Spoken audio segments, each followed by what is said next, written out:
اس وقت اس پورے کرۂ ارض پر جتنے بھی صاحب امامہ جنوین اصلی پڑھے لکھے مجتہد اور فقیہ ہیں، ایک بھی ایسا نہیں ہے کہ جو براہ راست ان کا شاگرد یا ان کے شاگرد کا شاگرد نہ ہو.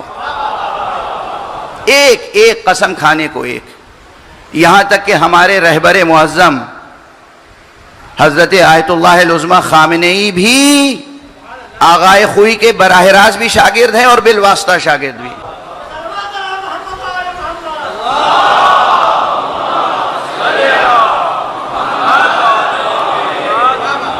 اس لیے کہ کچھ عرصہ، تھوڑا مختصر عرصہ صحیح، لیکن وہ نجف اشرف تشریف لائے تھے آغائے خامنئی، اور انہوں نے آیت اللہ محسن حکیم کے درس میں شرکت فرمائی، آیت اللہ خوئی کے درس میں شرکت فرمائی، اور بزرگان کے درس میں شرکت فرمائی، ان کی صحبتوں میں حاضر رہے. تو آغائے خوئی مسجد خضرہ میں اسی طرح جیسے انیس کو صرف شیعہ نہیں مانتے، سنی بھی مانتے ہیں، جتنے جہاں تک اردو والے ہیں سب انیس کو تسلیم کرتے ہیں. تو آغائے خوئی کی وہی حیثیت ہے فقہ میں جو انیس کی حیثیت ادب میں ہے. فقہ کا طالب علم اگر اعتراض آغائے خوئی پہ کر سکتا ہے تو ادب کا کوئی طالب علم انیس پر بھی اعتراض کر سکتا ہے. اس سے انیس کی عظمت میں کوئی فرق نہیں آئے گا. لیکن ایک بات حاصل ہوگی کہ فکر ادبی کہیں زندہ ہے، متحرک ہے اور آگے بڑھنا چاہتی ہے، یہ نشان قائم ہو جائے گا.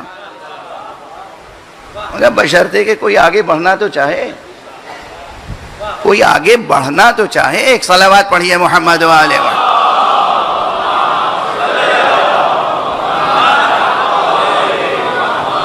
اب میں آپ کو ایک مثال جو دے رہا تھا وہ دے کے اور پھر آتا ہوں انیس کے ذریعے سے. آج سنیے گا مدح امام زمانہ علیہ السلام. ایک بلند صلوات پڑھیے محمد و آلہ محمد.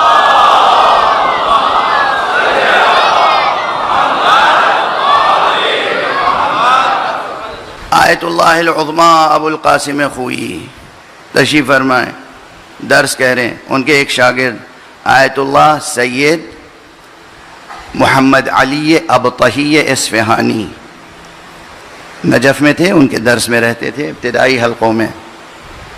انہوں نے آغا پر ایک اعتراض کیا، استاد پر اعتراض کیا.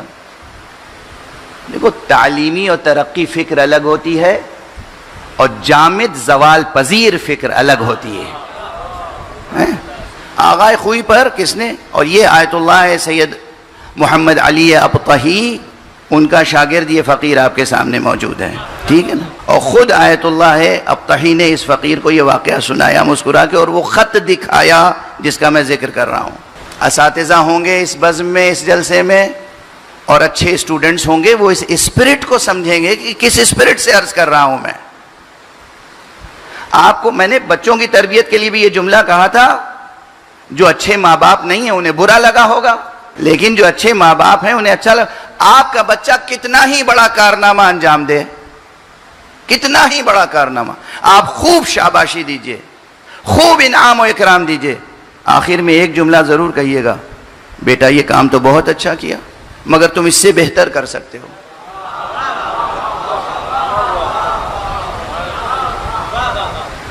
سمجھ میں آ رہی ہے بات؟ پھر اپنا ہی جملہ دہراتے اچھا نہیں لگتا. اللہ نے آپ کے قدموں کے نیچے یہ سخت زمین رکھی ہے تاکہ آپ اب اس سے زیادہ پستی میں نہ گریں، لیکن سر کے اوپر جو آسمان رکھا ہے وہ اتنا بے کرا بلندی پر ہے، ایسی بے کرا بلندی پر ہے کہ جو تقاضا کرتا ہے جتنا بلند ہو سکو، جتنا بلند ہو سکو، جتنا بلند ہو سکو، جتنا اٹھ سکو اٹھو.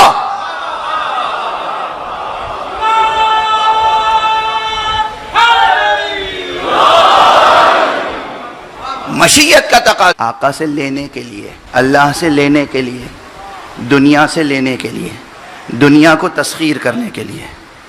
اس جذبے سے بھی تو پڑھو زیارت عاشورہ کہ آقا یہ جان قبول فرما لیجئے اپنی راہ میں.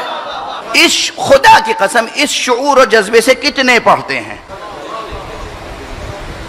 کتنے پڑھتے ہیں. چھوٹی چھوٹی ضرورتیں دنیاوی چھوٹی چھوٹی چیزیں طلب کرتے ہو خدا سے، خون حسین کا واسطہ دے کر. اللہ اکبر. یہی ترقی کی مقام ولا میں، مقام مودت میں، مقام محبت میں، مقام ولایت میں، مقام اخلاص میں، مقام للہیت میں. یہی آپ کی ترقی ہے کہ خون حسین کے بدلے میں دنیا کی لذتیں مانگو؟ یا مقام عشق حسین کا یہ ہونا چاہیے کہ دنیا کو ٹھوکر مارو اور خدا کی راہ میں جاں فروشی کرو؟ خدا کی راہ میں جاں فروشی کرنے والوں کا نمونہ ہے حزب اللہ، اس لیے میں اس کو داد دیتا ہوں. اور کیا چیز ہے؟ میں نہ لبنان کے رہنے والا، نہ ان سے کوئی تعلق. میں اپنی آنکھوں سے دیکھ رہا ہوں کہ اہل بیت علیہم الصلاۃ والسلام، کیا اہل بیت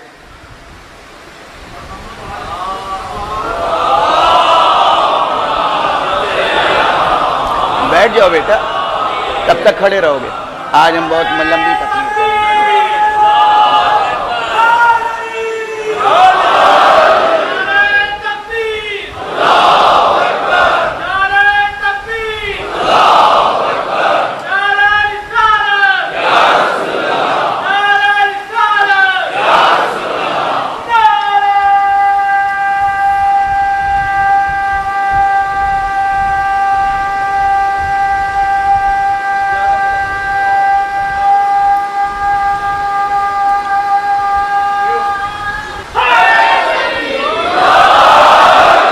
جزاکم اللہ. ہم اگر امام خمینی کی ستائش کرتے ہیں، حزب اللہ کی ستائش کرتے ہیں، رہبر معظم کی ستائش کرتے ہیں، تو اس لیے کہ انہوں نے ہمیں عزاداری کی انقلابی روح سے آشنا کیا.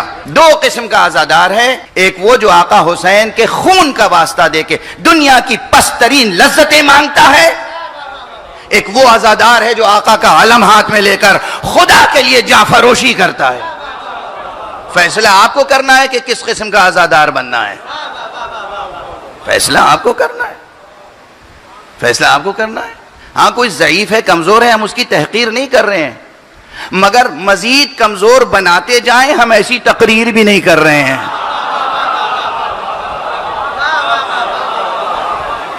پست ہو تو پستی میں رہو، کمزور ہو تو کمزور رہو، جاہل ہو تو جاہل رہو، نادان ہو تو نادان رہو. خبردار ترقی کا خواب بھی نہ دیکھنا. نہیں، یہ گفتگو ہم سے نہ سماعت فرمائیے گا، اس کی توقع نہ رکھیے گا ہم سے. آپ ہمارے اوپر سنگ بارانی بھی کریں، پتھر بھی برسائیں، تب بھی میں وہ کہوں گا جسے حق سمجھتا ہوں. جتنی طاقت آپ کی زبان اور آپ کے ہاتھ میں ہے استعمال کر لیجئے، کیجئے، بسم اللہ. ارے ہم تو حضرت امیر المومنین اور سرکار سید الشہداء کی سواریوں کے نعل میں لگی ہوئی خاک کے برابر نہیں ہیں. دنیا پرستوں نے انہیں کیا کیا کہا؟ دنیا پرستوں نے دنیا کی لذتوں میں غرق لوگ قلندر نہیں ہوتے.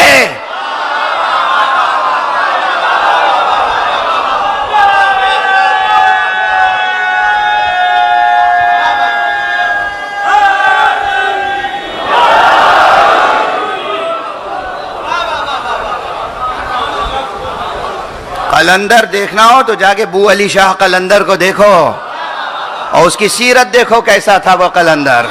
آج بھی اس کی قبر سے کرامات ظاہر ہوتے ہیں.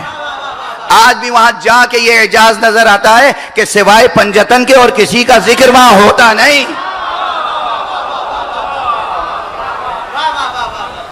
چونکہ اس کے ہاں یہ کرامت ہے کہ سوائے پنجتن کے اس کے ہاں کسی کا ذکر نہیں ہوتا، اس لیے آپ بو علی شاہ قلندر کا ذکر کرتے ہیں. یہی شان خمینی کی ہے. خمینی چونکہ محمد و آل محمد کا پرچم اٹھائے ہوئے ہیں، چونکہ فقہ جعفری کا پرچم اٹھائے ہوئے ہیں، اس لیے جیسے بو علی شاہ قلندر احترام کا مستحق ہے، ویسے ہی خمینی احترام کا مستحق ہے.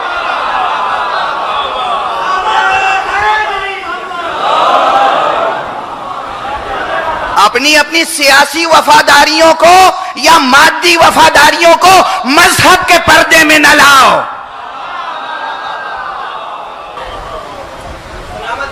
بو علی شاہ قلندر عظیم عارف،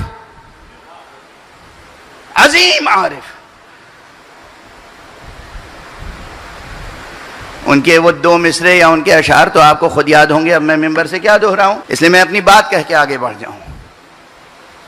جو حقیقی ولا کیا ہے، میں نے پھر کہا ہر میدان میں ترقی کریں نا، علم میں ترقی کریں، سائنس میں ترقی کریں، ادب میں ترقی کریں، تعلیم میں ترقی کریں.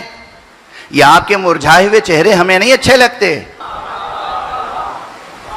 جب غریب بستیوں میں جاتا ہوں تو غربت زدہ چہرے ہمیں اچھے نہیں لگتے، اور انہیں بتانا چاہتا ہوں کہ اللہ غربت سے، اللہ کا رسول، ائمہ اہل بیت افلاس سے، ناداری سے، غربت سے، ظاہری دنیاوی کمزوری سے کسی کا چہرہ زرد ہو وہ اللہ کو پسند نہیں ہے.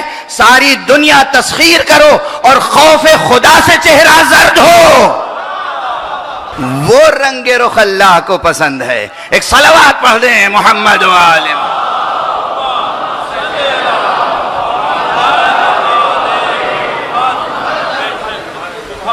بہت سی سطحوں پر، بہت سے زاویوں سے دین کو غلط انداز سے پیش کیا گیا. مثلا زہد کی تعریف ہی، تقوی کی تعریف بہت زمانے تک ایسے ہوتی رہی ہے اور اب بھی کر رہے ہیں کہ معلوم ہوتا ہے متقی انسان متقی نہیں ہوتا. معاف کرنا عزیزو، وہ تمہاری زبانوں سے سنا ہوا جملہ دہرا رہا ہوں جوانوں، کہ معلوم ہوا تقوی نہیں ہے، انہیں تو لقوہ ہو گیا ہے.